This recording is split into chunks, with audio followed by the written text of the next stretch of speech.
بسم اللہ الرحمن الرحیم۔ السلام علیکم۔ بیٹی جب بھی شادی کے لیے اپنی پسند کا اظہار کرے، اسے نظر انداز ہرگز نہ کریں اور نہ ہی اس پر بھڑکنے کی حماقت کریں، بلکہ تحمل سے اس کی بات سنیں۔ جس کو وہ پسند کرتی ہے اس کے بارے میں اس سے ساری جانکاری لیں۔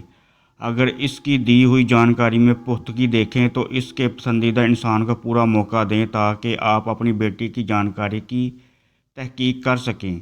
اگر تو وہ انسان آپ کی بیٹی کی دی گئی جانکاری کے مطابق ہو تو وہ شرافت سے دونوں کی شادی کروا دیں، اور اگر وہ انسان جانکاری کے خلاف ہو تو بیٹی کو اس کا اصلی چہرہ دکھا دیں، وہ خود ہی پیچھے ہٹ جائے گی۔ اگر آپ نے اسے اپنی پسند کے اظہار پر نظر انداز کیا اور ڈانٹ ڈپٹ کر کے اس کی عزت نفس کو مجروح کیا تو وہ آپ کو دشمن کی نظر سے دیکھے گی۔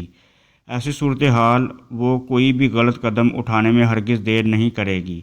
غیرت دکھانی ہے تو اس وقت دکھاؤ جب بیٹی اپنے منہ سے اپنی پسند کا اظہار کرے۔ بیٹی کے گھر سے بھاگ جانے کے بعد جو جاگتی ہے وہ غیرت نہیں، حیوانیت ہوتی ہے۔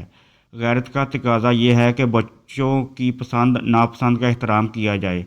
اگر بچوں میں پختگی کا پہلو ہو تو ان کو ان کی پسند کا انسان چننے کا حق دیا جائے، جیسے حضور صلی اللہ علیہ وسلم نے اپنی بیٹی فاطمہ سے ان کی رضامندی پوچھ کر ان کو حق دیا۔ حضور صلی اللہ علیہ وسلم سے بڑا غیرت مند باپ کائنات میں کوئی نہیں آیا۔ جہاں حضور صلی اللہ علیہ وسلم کی دوسری سنتوں پر چلتے ہو وہاں بیٹی کی رضامندی پوچھنے والی سنت پر بھی چلو۔ رسم و رواج باڑ میں جائیں۔ جس نے زندگی بسر کرنی ہے اس کا اپنی زندگی پر سب سے بڑا حق ہوتا ہے۔